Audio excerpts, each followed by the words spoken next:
Leitura da Epístola de São Paulo Apóstolo aos Coríntios.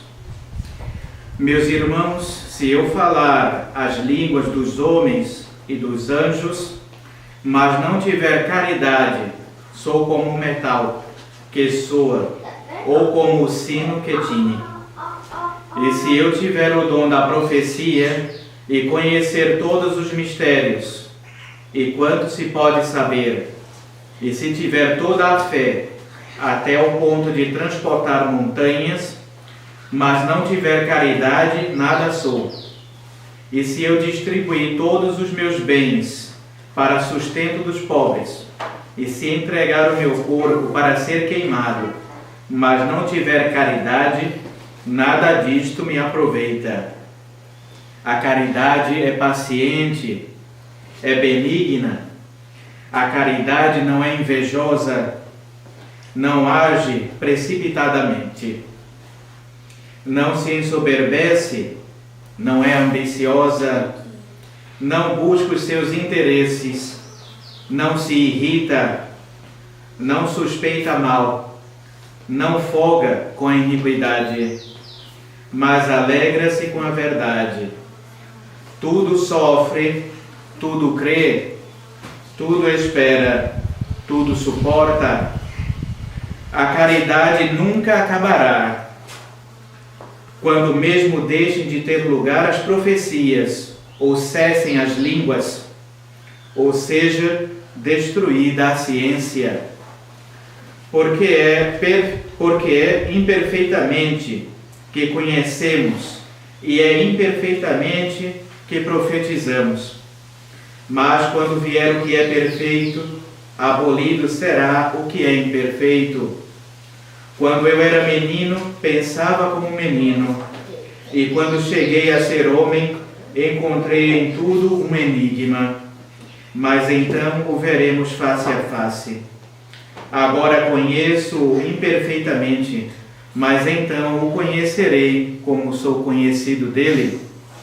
Agora, pois, permanecem estas três virtudes: a fé, a esperança, a caridade, mas a maior delas é a caridade. Seguido do Santo Evangelho segundo São Lucas. Naquele tempo tomou Jesus à parte os 12 e lhes disse: Eis que subimos para Jerusalém, e tudo o que está escrito pelos profetas a respeito do Filho do Homem será cumprido. Porque será entregue aos gentios e será escarnecido, e açoitado e cuspido. E depois de o açoitarem, tirar-lhe uma vida, e ressuscitará ao terceiro dia. Mas os apóstolos nada disto compreenderam, e era para eles esse discurso um segredo, e não entendiam o que se lhes dizia. Sucedeu, porém, que quando ia chegando a Jericó, um cego estava sentado à borda do caminho, pedindo esmola. E ouvindo o tropel da gente que passava, perguntou o que era aquilo. E disseram-lhe que era Jesus Nazareno que passava. E no mesmo instante clamou, dizendo: Jesus, filho de Davi, tem compaixão de mim. Os que iam adiante repreendiam-o para que se calasse, mas ele cada vez gritava mais: Filho de Davi, tem piedade de mim. Então Jesus, parando, mandou que lhe o trouxessem, e havendo chegado, fez-lhe esta pergunta, dizendo: Que queres que te faça? E ele respondeu: Senhor, que eu veja. E Jesus lhe disse: Vê, a tua fé te salvou. E imediatamente viu e o foi seguindo, engrandecendo a Deus. E todo o povo, assim que viu isto, deu louvor a Deus.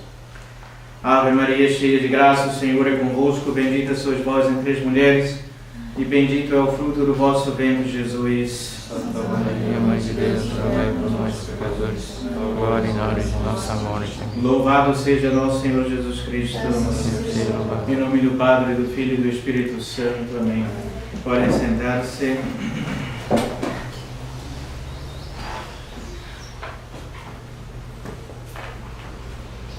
Alguns breves avisos. Recordando que já estamos, pois, num tempo penitencial. Hoje já é a 50ª, ou seja, faltam 50 dias de preparação para a Páscoa, de Nosso Senhor. Então, vamos começar já na próxima semana a Quaresma, que são 40 dias. Essa semana, agora, quarta-feira, já é quarta-feira de cinzas.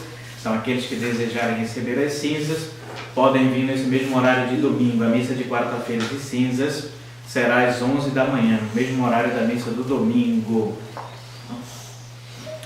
E já começam, então, os jejuns e abstinências quaresmais. Recordando que quarta-feira de cinzas é dia de jejum e abstinência, ou seja, uma refeição completa sem carne, peixe, ovo, queijo, outras coisas, legumes, mas quarta-feira de cinzas, nada de carne. Então, pode tomar um pequeno café pela manhã, um café e um pãozinho, depois o almoço completo, por exemplo, e à noite uma pequena colação, ou seja, uma sopinha ou algum líquido. E isso vai se estender durante toda a Quaresma.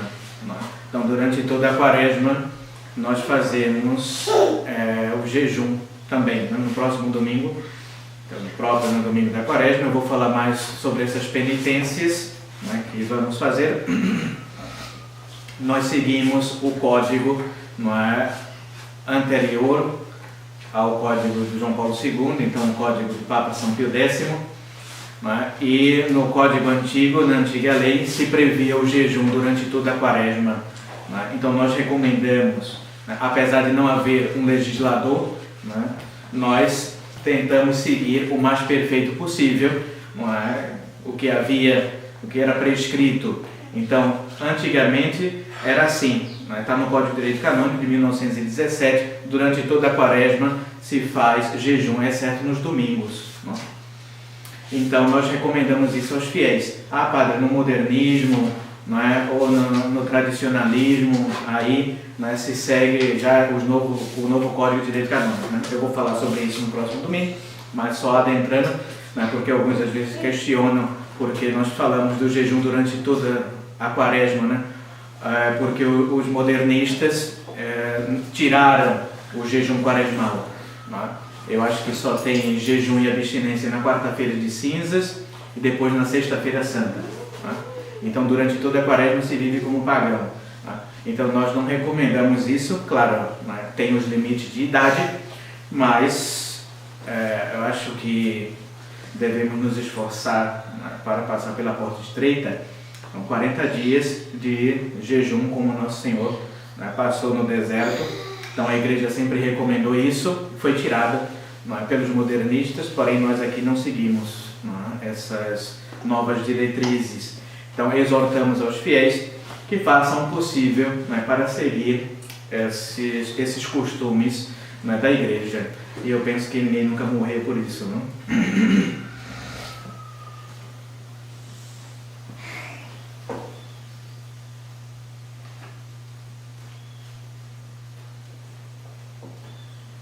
Nunc autem manet fides estes caritas tria ec maior autem orum est caritas, diz São Paulo na epístola de hoje, no finalzinho.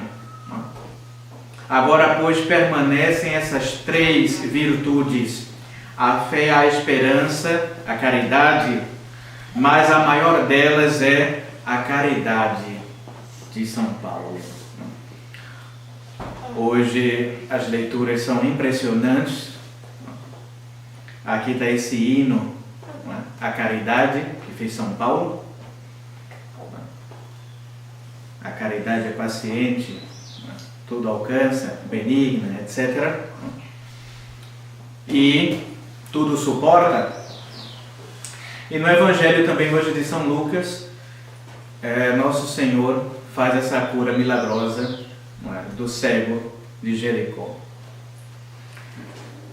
Claro que os padres devem escolher uma parte da epístola ou do Evangelho, ou mesmo de algum texto da missa, para fazer o seu sermão. Então, se hoje formos comentar o Evangelho e a epístola, vai ser um sermão de, 4, 5 horas, de tanta coisa que se tem para falar. Durante toda a semana eu preparei o sermão baseado no Evangelho sobre a cura do cego. E baseado na fé católica. Para os tradicionalistas é fácil falar da fé, crescemos ouvindo isso, a fé católica, a fé de sempre. E graças à fé do cego, por causa da fé do cego que ele foi curado, por professar publicamente: Jesus, filho de Davi, tende compaixão de mim, Nosso Senhor o chama e o cura, por causa da sua profissão de fé. E isso para os sermões é algo fácil de falar. Guardar a fé católica, a fé de sempre, ouvimos sempre falar disso. E a caridade sempre passa despercebida. Porém, já esse final de semana, meditando sobre a epístola de hoje, decidi falar sobre a caridade, que é rara no nosso meio, no meio tradicional. Costumamos dizer que não existe caridade entre nós. Então, creio que é de suma importância comentar um pouco sobre essa epístola de São Paulo. E ele mesmo diz, a fé, esperança, e caridade. Porém, a maior de todas elas é a caridade. Então, pegar somente a fé, penso que vamos faltar com a caridade. Então, falemos, pois, desta grande virtude, a mãe de todas, e que nunca acabará. Todas as outras acabarão, de São Paulo, menos a caridade. E no que consiste também a caridade. O hino da caridade é conhecido, essa carta de São Paulo aos Coríntios. Os carismas da antiguidade e o hino de São Paulo. A caridade avantaja-se aos carismas, prerrogativas da caridade. Então, não adianta falar várias línguas, curar, profetizar, ter ciência, se nós não temos a caridade. Jamais alguém teceu iguais louvores à caridade. Será preciso, porém, meu irmão, dizer-te que a caridade a qual se reporta São Paulo não é a simples esmola, ou então aquela amizade que nos liga a determinado grupo de pessoas. Caridade somente no nosso meio. A admirável glorificação do apóstolo apenas se estende àquela caridade que, tendo por objeto Deus e o próximo, oferece a Deus um coração isento de todo pecado mortal e ao próximo um amor totalmente sobrenatural. Então, nisso consiste a caridade que fala São Paulo. Devemos guardar, Repetirei. Caridade para com Deus quer dizer ter o coração isento de todo pecado mortal. E ao próximo, com relação ao próximo, um amor totalmente sobrenatural. Não querer nada além do que a salvação do nosso próximo e fazer de tudo para que o próximo se salve. Essa é a verdadeira caridade. Apresentar-se diante de Deus puro, isento de qualquer tipo de mancha de pecado, e do próximo querer somente isso, que ele se salve.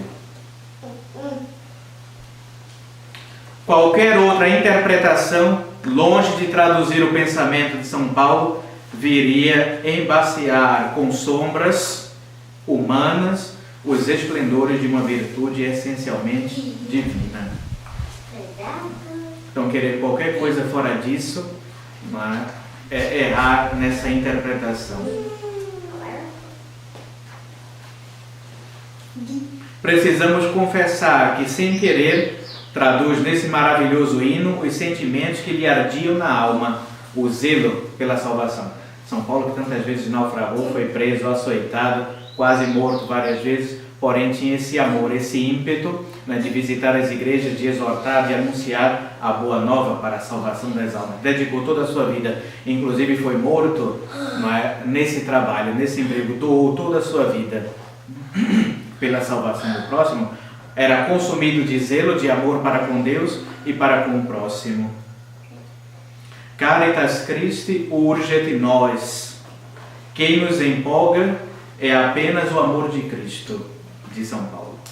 Dirá revelando a divina chama que o devora. E aos seus discípulos de Tessalônica assim escrevera, testemunhando a sua caridade.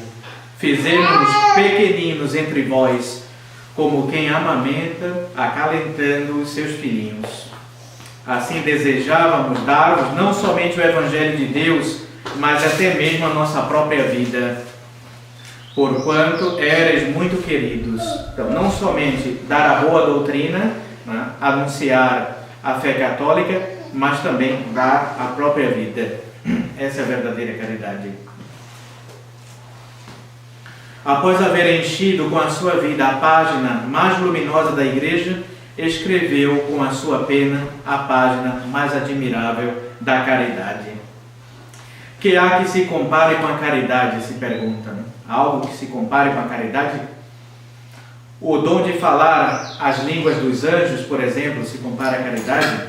O dom da ciência, que perscruta os mistérios? O dom da profecia, que descortina o futuro? O dom dos milagres, que restituem a vida aos enfermos? Curas milagrosas? Graças, embora excelentes, nenhuma delas se compara com a caridade. Pois nem o dom das línguas, nem o dom da ciência, nem o dom da profecia, nem o dom dos milagres jamais poderiam por si próprios salvar alguém. Às vezes nos admiramos, ali fulano falou outras línguas, aqui não sei onde já tem profecias, vai lá que vão revelar os segredos da sua vida, sei lá o que, predizer o futuro. Nada disso vai nos salvar. Que mais? Nem mesmo a generosidade de quem distribui seus haveres aos pobres, ou de quem dá a vida em testemunho da verdade, e vamos ver um exemplo disso, né, de um sacerdote que foi levado ao martírio e não perdoou, né, uma pessoa que lhe ofendia, ou que lhe ofendeu gravemente, né, e mesmo querendo dar a vida em testemunho de Deus, né, da fé, ele não perdoou o seu próximo e Deus então retirou as suas graças. Vamos ver a sua história mais à frente. Então, e dar esmola aos pobres, né, mesmo dar a vida em testemunho da verdade ou da religião, nem mesmo tamanha generosidade poderia jamais salvar aquele em cujo coração não existe a caridade. Então, se no nosso coração não há, esse amor a Deus, de maneira a desprezar por completo o mundo, a carne e o demônio, e essa caridade no zelo da salvação do próximo, se não há isso no nosso coração, não adianta nada. Qualquer heroísmo é vão. Motivos terrenos, vaidade farisaica, orgulho humano podem penetrar no coração, minando com sua presença obras de aparente esplendor. São tudo coisas aparentes, falsas, se não há verdadeira caridade. Por que não recordar aqui a história do sacerdote Saprício? É bem famosa essa história desse padre. Fiel à sua fé, ao ponto de por ele aceitar o martírio, nutria, no entanto, na alma ódio figadal contra um cristão que o havia injuriado. Então esse padre era fiel à sua fé, porém ele nutria na sua alma um ódio mortal, visceral, como dizem, né? Contra um fiel que o havia injuriado. E ele já estava a ponto de ser martirizado, esse sacerdote. Vendo o sacerdote encaminhar-se ao suplício, o ofensor corre-lhe ao encontro, atira-se-lhe aos pés, beija-lhe as vestes, suplicando o perdão de sua falta. Nega-o, entretanto, o infeliz sacerdote, e tanto mais se obstina em recusá-lo, quanto mais insiste o outro em pedi-lo. Então ele já estava sendo levado para o martírio, ia ser torturado e depois morto. E essa pessoa que o ofendeu, né, pedia perdão a ele, né, que ele o perdoasse, não morresse, mas perdoasse. E ele não perdoou essa pessoa. Mas, como haveria de aceitar o Senhor o sacrifício de um coração em que minguava a caridade? Como Deus, nosso Senhor, poderia aceitar o sacrifício daquele sacerdote, né, que não tinha no seu coração o perdão, né, a caridade? Os fatos iriam provar, mais uma vez, a palavra de São Paulo. Ainda que entregasse o meu corpo à fogueira, nada disso me serviria para a minha salvação, se me faltasse a caridade. De São Paulo. E é o que iria acontecer com esse sacerdote? Seria torturado, seria morto. Porém, se não tivesse a caridade, não adiantaria de nada. Inicia-se a tortura, ostentando certa fortaleza. Saprício, o sacerdote, persiste em confessar a sua fé. Enquanto ele era torturado, mantinha-se firme, né? Não apostatarei da minha fé, não renunciarei à fé em Jesus Cristo. E se mantinha aparentemente inabalável. Novamente o ofensor, aquele que o havia ofendido, aproxima-se dele, suplicando-lhe, em nome de Cristo, a graça do perdão. E novamente Saprício nega. O castigo de Deus não devia tardar. Recusar a este a graça do perdão, recusa-lhe o Senhor a força do martírio. E aquele que de início generosamente confessará a fé, esmorece depois nas torturas, vindo a renegá-la para falecer poucos instantes depois. Então, como ele havia negado o perdão, aquele pobre homem, Nosso Senhor então retirou a fortaleza, né, dos mártires na hora do martírio. Por que os mártires suportavam todos esses tipos de tortura? Porque Deus dava essa força sobrenatural. Porém, como ele negou, né, o perdão àquele pobre homem, Deus tirou também essa fortaleza, e durante os tormentos ele renegou aquela fé que ele tanto amava e professava no início, né? E ele apostata, renega a fé e depois morre, né, nessa forma. Que melhor comentário às palavras do apóstolo do que o triste epílogo da vida de Saprício. Se, portanto, a esplendorosa chama dos atos generosos não for alimentada com o óleo da caridade perfeita, a sua glória é efêmera e inútil para a eterna salvação.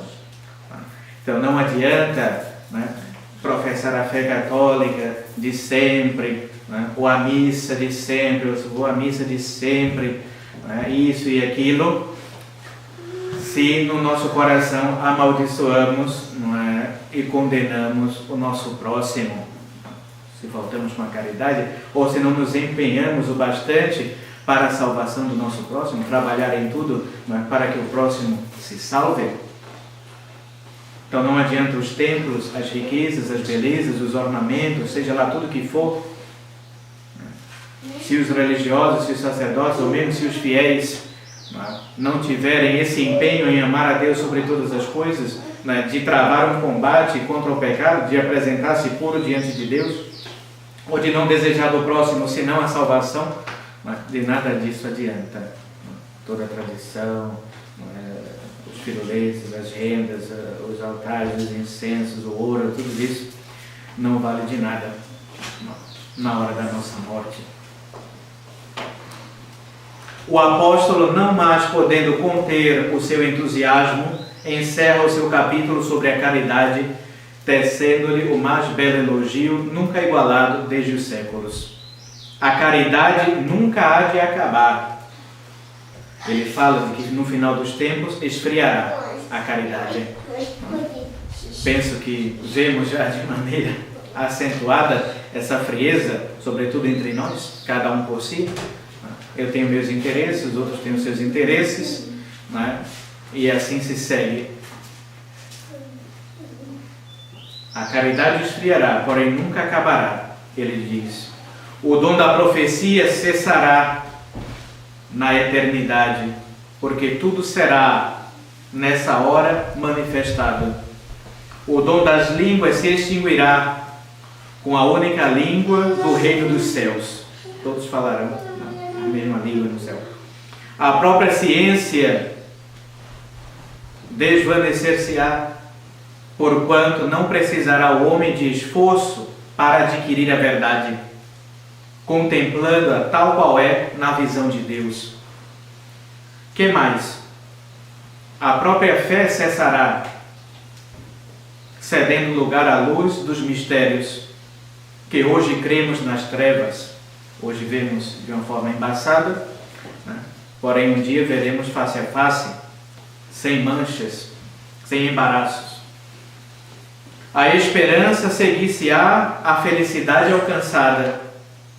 Entretanto, eterna e fulgurante de esplendores, a caridade permanecerá através dos séculos eternos, unindo os eleitos com os eleitos e seus corações ao coração de Deus. Virtude tão excelsa não deveria, porventura, acender os corações de todos os homens? Afasta, pois, meu irmão, de tua alma todo sentimento oposto à lei da caridade cristã, para que, conservando a harmonia entre os homens, mereças gozar futuramente as delícias da bem-aventurança eterna. Então, esses são os comentários sobre a epístola de hoje. E creio que é assim. Sem essa caridade, sem esse amor a Deus e ao nosso próximo, jamais chegaremos a lugar algum. E esse amor deve se estender também com relação a Nossa Senhora, por exemplo. Se não crescermos no amor para com a Santíssima Virgem, se não pedimos a ela essa graça de termos uma caridade firme, não prosseguiremos no caminho das virtudes. Por exemplo, como nos afastaremos do pecado mortal, como abandonaremos o pecado venial e os vícios, sem a devoção mariana, Nossa Senhora, que é a mãe da pureza, Nossa Senhora que nunca pecou, que foi sempre pura. Sem essas graças que vêm por meio da Santíssima Virgem, jamais conseguiremos chegar a esse alto nível de caridade, ou seja, um afastamento total e completo do pecado mortal, ter o nosso coração puro como o da Santíssima Virgem. Então, quanto mais crescermos na devoção para com Nossa Senhora, mais nos aproximaremos da caridade verdadeira, que é nosso Senhor Jesus Cristo, ad Jesum per Maria, e ir a nosso Senhor e ao seu Sagrado Coração por meio da Santíssima Virgem. Então, quanto mais nos esforçamos para rezar o Rosário, o Terço, rezar o ofício de Nossa Senhora, sermos consagrados a ela totalmente, mais nos aproximaremos do coração de Jesus. Então, meus irmãos, é isso que eu desejo, que por meio de Nossa Senhora e também desse espírito penitencial que se aproxima, durante esse tempo da quaresma, dos jejuns, das abstinências, dessas práticas de mortificação interiores e exteriores, nos aproximemos cada vez mais da verdadeira caridade, ter esse desapego total no nosso coração, renunciar a tudo. Durante esse tempo da quaresma também falaremos de como devemos combater esses vícios dominantes e como ter propósitos também firmes de emenda